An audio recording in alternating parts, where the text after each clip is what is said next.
Backyard Professor Chess videos again. We're going to do some chessercising again. I played a game recently with my computer. It was rated at 1360.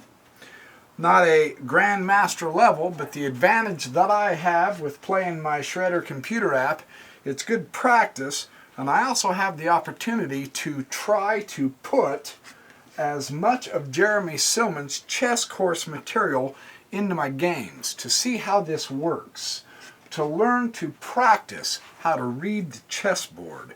I'm playing white. I'm trying to come up with an idea here that is different. You can see the direct center shot. He's coming right at the center, which is always a good way to do it. It's a tough way to go. So I take the pawn. Like I say, computers are good sparring partners. It keeps you kind of sharp. Even the grandmasters use them, you know. It's also good to play humans. But as I'm preparing for my chess tournament in September, I want to try to gear up on a couple of particular openings and some ideas and see how it works against a computer. Here a few weeks ago, I had this thing up to 1560, played it and won, and I've been losing ever since. It's the darndest thing, you know.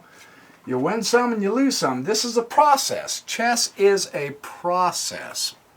Now what I'm doing here, again, he's stopped my... Essentially, I've pinned his bishop, but it's not much of a pin. And I thought, I'm going to push this pawn because I've seen that in an Alcan game. And it gives me a good open file if he goes ahead and takes that bishop.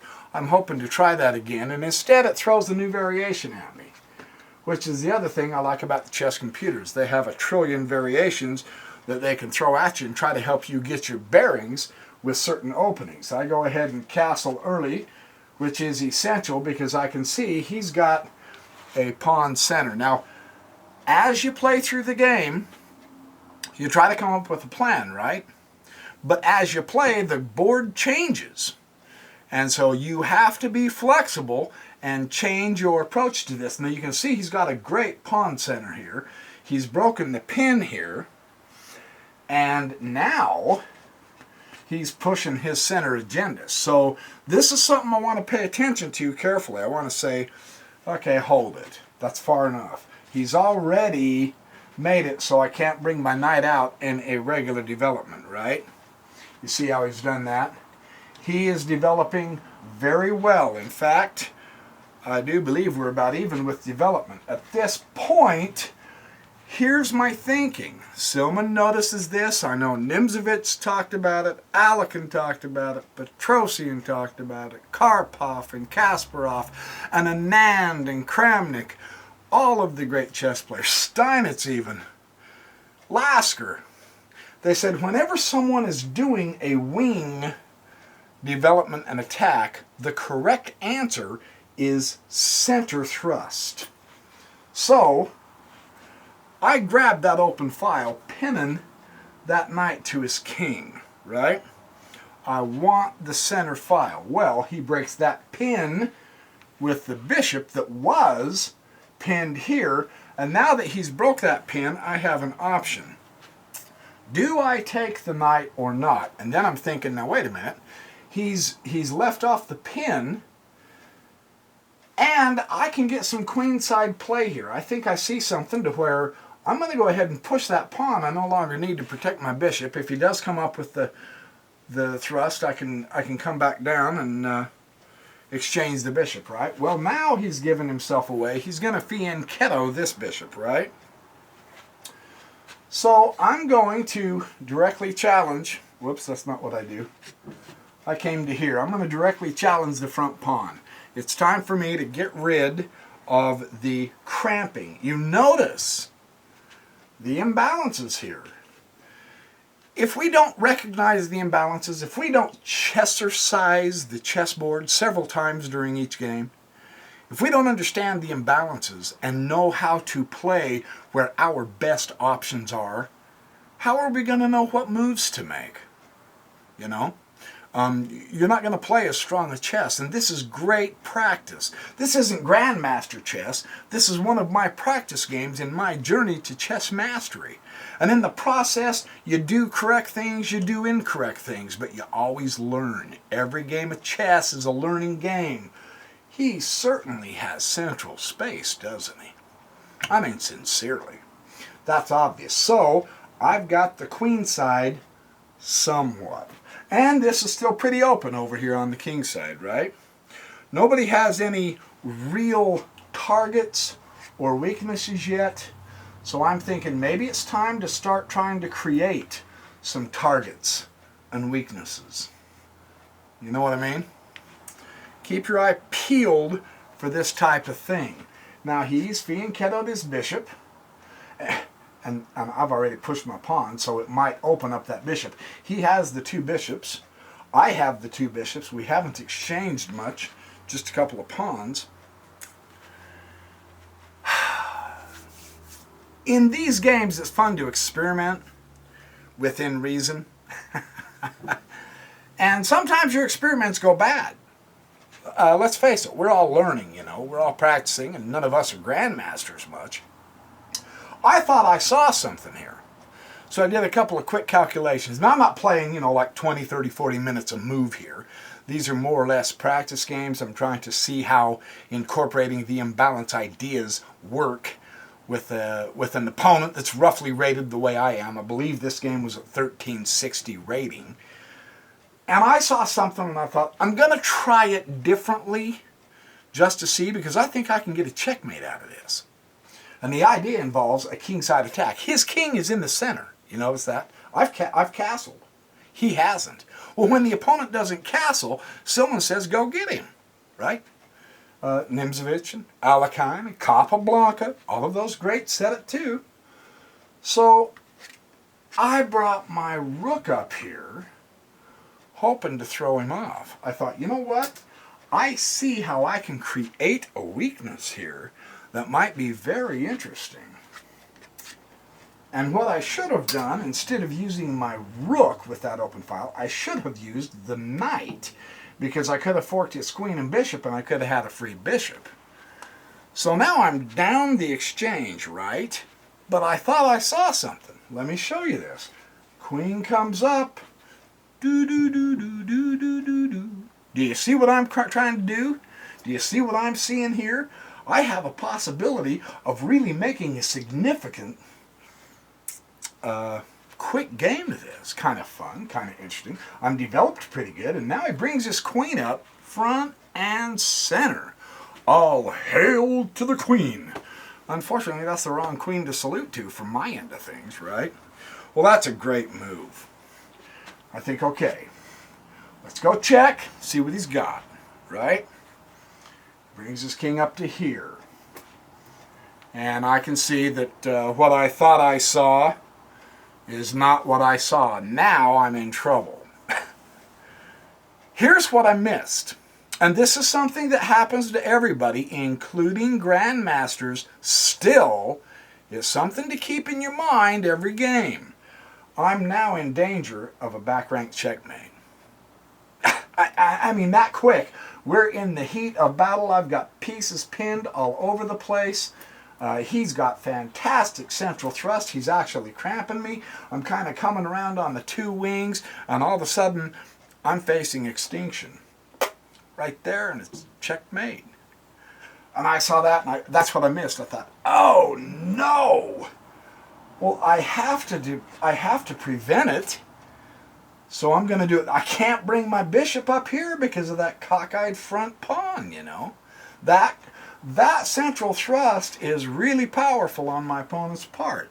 So I have to bring my king in to prevent a back rank checkmate, and then he completely wipes my plan out. He drops his queen back. Now he's going to exchange queens. And I'm going, dagnabbit, that is not what I was wanting to do. I have to exchange queens, of course. He exchanges his queen. When you attempt in your plan to do something and it fails, and I promise you, as short as the day follows the night, your plans will fail. Some of them will cost you your games, others won't. When your plan fails, I went on an attack. It was premature. It's a live and learn situation. Don't keep attacking. This is a Silman teaching. I'm thinking, okay, now what would Silman have me do? Because this is a whoops. Dang it. Well, regroup. Slow down. Take a deep breath. The board has changed. See, it evolves through the time of the game. So we must Chessercise the board again. So, in looking at this board, I'm realizing, well, I'm down the exchange. Dang it, man. It's critical. Another Silman teaching came percolating up in my mind. Now that I'm down the exchange, and my plan, I blew my plan, it is very important for me to make all of my pieces superior to my opponents. So I stop any more movement forward. Step one, stop. I'm cramped somewhat. Okay, that's enough cramping. Stop that. Now for the next few moves, I seriously endeavor to make my pieces better than his. And it's interesting. He takes my knight. It's a closed position. So he takes my knight. He forced me to take his bad bishop is what he did. But he took a knight in a close position. I had that backwards. However, my bad bishop is outside of the pawn chain, keeping this king under control. Or so I hope, right? So the next thing my opponent does is, ta-da, does that surprise you? By now you've seen a common theme in very many of the Master and Grandmaster games, and I'm trying to emulate it in my games. Well, my opponent's beating me to the punch. Look, you've got an open file, take it. Direct to the king. Right? That's good chess. That is essential chess. Now that he's taken the file, I'm asking myself, what is my priority? I have to make every one of my pieces superior to his. I'm down the exchange because of the stupid way I played earlier. So begins my odyssey of making every one of my pieces superior to every one of his. And I mean every one of my pieces. Now he's going to continue on with the cramping theme because he's got the two knights and I have the two bishops. Right? Closed positions favor knights. Now I'm going to immediately grab that outpost. Oh yes. The nice thing is it's a permanent outpost. There's no pawns that's going to challenge that knight, is there? So, at this point, I stop and assess the situation, and I ask myself, what's going on? Every one of my pieces at this point are superior to his, except this rook and my king. His rook is on an open file. Mine isn't. It's on a partial file, but it's not an open file, so I still have no access to him, right? My bishops are more active and superior than his knights, and my knight is now a better knight than his knights. So at this point, I'm somewhat happy. Well, if you're going to put your rook on a file, why not use the file, right? Challenge the bishop. Now, I want my pieces superior. So, one, I stop his advance on this side, and two, I support my bishop. There's no way I'm going to retreat my bishop back to here out of fear. No, I want my pieces superior, right? You see what the opponent's going to do next, right? By now, after watching several of my videos, you know what he's going to do next. Number one, I've emphasized, because Silman emphasizes it, we have to use our entire army. And I've shown you several games now where the one master will not utilize his entire army and the other master will come and beat him. You notice most of those who win use every piece. Well, there's the one piece that's inactive, and now he's doubling on the file at my king. This is something you have to pay attention to. Now at this point, I'm not nervous because I do have the pawn, and I actually strengthen my central support. I protect the file. I've got my bishop protected, so I've nullified the file at this point, but there's nothing says later, unless I get to keep that this is going to open, that this won't open up. Well, now he's going to challenge my bishop, right? I've basically closed this sector down. His most powerful section, I've closed down. I still believe my pieces are very well placed, except for him and my king at this point. Well, now he's challenging my bishop. Do I take the knight? Do I back off?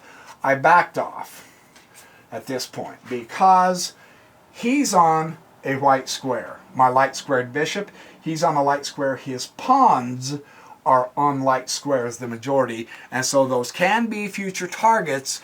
This is why I didn't exchange the knight.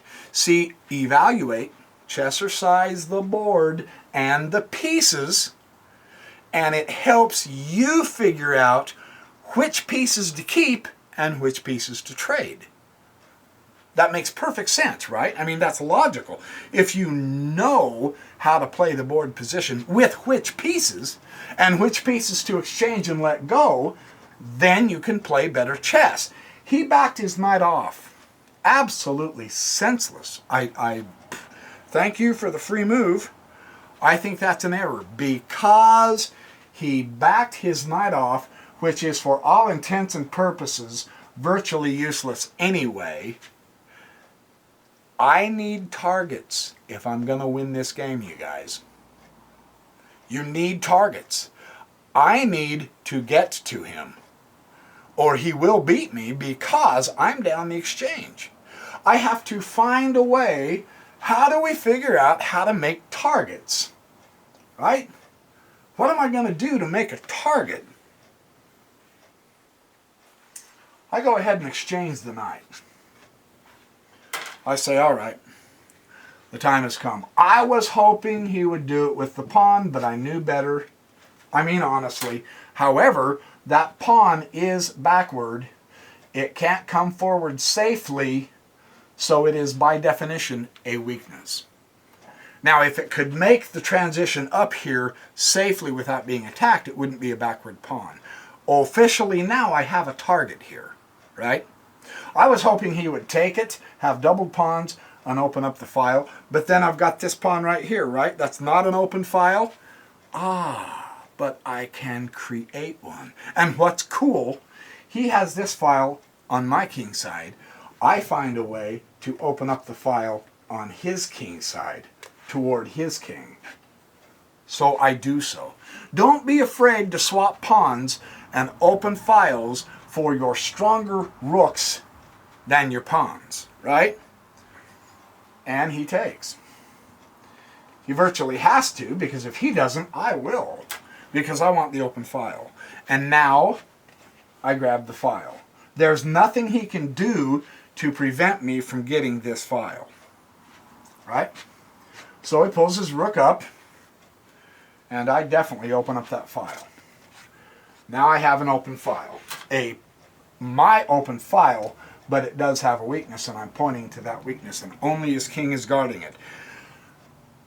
Now, things are looking a little better, but watch. I have weaknesses too, and he's taking advantage of them. Now he's got a passed pawn. In fact, he's got two passed pawns. He takes my weak pawn. So see, I'm not playing stellar chess here. Okay, look, my goal several moves ago. Once I recognize I'm down the exchange, I have to make my pieces better than his, right? That is the law in chess. You have to, or you're not going to win. So I made my bishops superior. I centralized my knight. I have now made an open file for my rook, even though he has taken my weakness and all. What's the last piece that's not taken part in this? My king put every piece in the game. Cooperation, partnership, teamwork. That's how you win chess. I knew it was going to draw his rook down to go check. Honestly. So he gets a macho check in. No big deal. It just virtually forces me up and away, up into this center again, right? Even though I know he's got this file, so I can't go there yet. But at least I'm getting my king up and ahead. Right? That's what I was looking for. He's trying to eliminate his weakness, which is what one of the things you have to do, or else exchange it off. And I realize he's trying to get rid of his weakness. I have the file and the access to him on this side. I'm going to go ahead and pursue this side now. I have this square hit here. I don't have it hit there. But I've got a square that I think I can make use of. And he does open up the file entirely for me, which is good.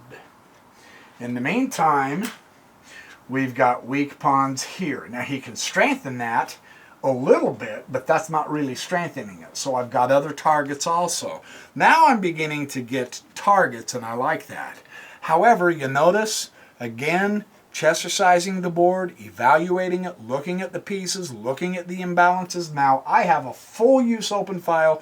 My open file at this point is more functional than his, right? Why not make full use of it? Come all the way up to the 8th rank, I have a target, right? That knight's not protected. Go after the target. That's the key. Go after the target. I made a weakness. I forced my way through. Now I've got targets. Well, of course, he's going to protect his targets, right? Well, I'm on the 8th rank. I've got my powerful rook in there. Go after targets. I have a target right here, a weak pawn, right? Well, he protects the target. Duh. And notice he centralizes his king more. This is good. He's playing it rough. Well, now I have another target. Here. Get the target. He protects the target. So, strike 1, strike 2, strike 3, I'm out. I don't have any more targets, so now what? Go after the king. I looked at this for a little while and I said, well, all right. You're going to protect all your targets. I'm going to put you in check. Put him in check. King moves over. Now, I need to retain the initiative here. I'm down the exchange. He's played extremely well. He's kept me cramped. He's fully developed his army. He's had resources that I didn't realize. I have had to make resources for my game. Now that I've got the initiative, don't let up. That's another Silman teaching. Don't let up on the initiative. Check. Right? This has done a good job of holding these pawns back. Now it's time to use them for check. Keep the initiative. Keep the pressure on this king. He gets out of check. How do I keep the initiative? I go check. Keep the pressure on this king. Keep the initiative. Call the shots. He does the only thing he can. I go check by eliminating the rook. He does the only thing he can. I go check and mate, because I was able to centralize my knight, bring my king up to support my bishop. Every one of my pieces were involved. I was able to create a weakness. open the file, exploit the file, come over here, target all the weaknesses I could, and I finally got access to the king. This is a fun practice game.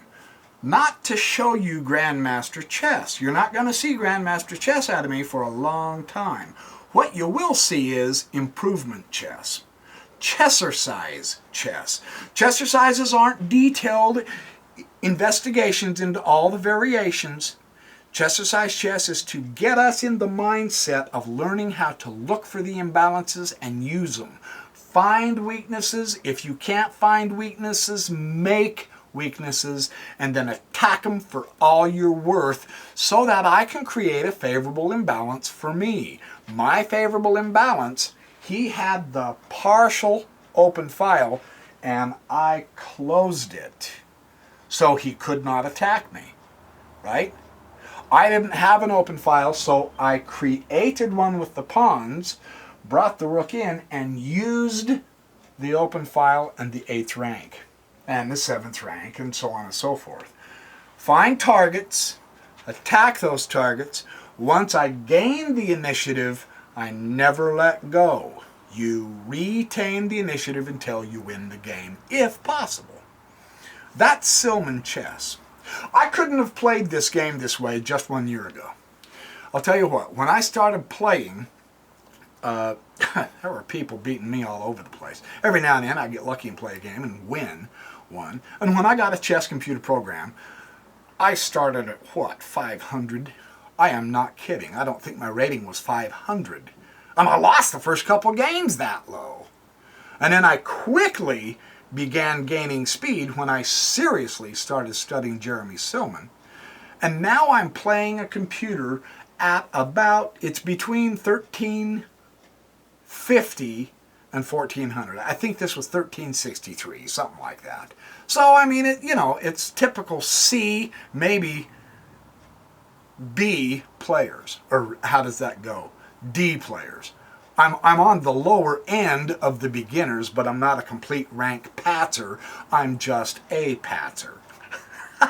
A derogatory term that no one should admit to being. However, I'm not waiting until I am a master of chess and then showing off to you how grand I am. This isn't about my ego. This is about me showing you the actual journey, the process. What does it take to get real good at chess? Chessercising. I'm going to start doing tactical puzzles and checkmate puzzles with you. I'm showing you my practice games, how I'm thinking, putting in the information from Silman's course so that I can play better chess. And in 1 year, I'm competing somewhat. I lose 5 or 6 games for every one I win, but I'm not losing 20 games and only winning 1. And the level has gone up from 500 to about 1360. That's called improvement. So call me a happy camper at this point. Satisfied? No. Happy? Oh, certainly. So I'm going to keep on going. So I have a lot more to show you in some more videos. Thanks for watching my Backyard Professor videos. They're fun for me to make. I hope you get something out of them. I try deliberately to slow down to show you the details of how, why, and what, so that we can all learn together. I do this for myself. This is pure hedonism, because this reinforces it in my mind, and I like doing it. Besides, it's fun to get all your comments, even from those smart alecks that are so much greater than all the rest of us, telling us that we haven't got a chance. At one time, they were just as dumb, bad, lousy, and stupid at chess as we are right now. The proof is, let them show us their early games if they were brave enough to record them. I am. It's cool to see the progress because there's hope. So thanks for watching my videos, and happy checkmating and happy chessercising. And I'll see you in the next video. Alright, here's me and my chickens. I'm going to show you what trained chickens do best. My chickens love me. Come on, girls. Are you girls ready? Are you girls ready for some treats? Okay, come on, girls.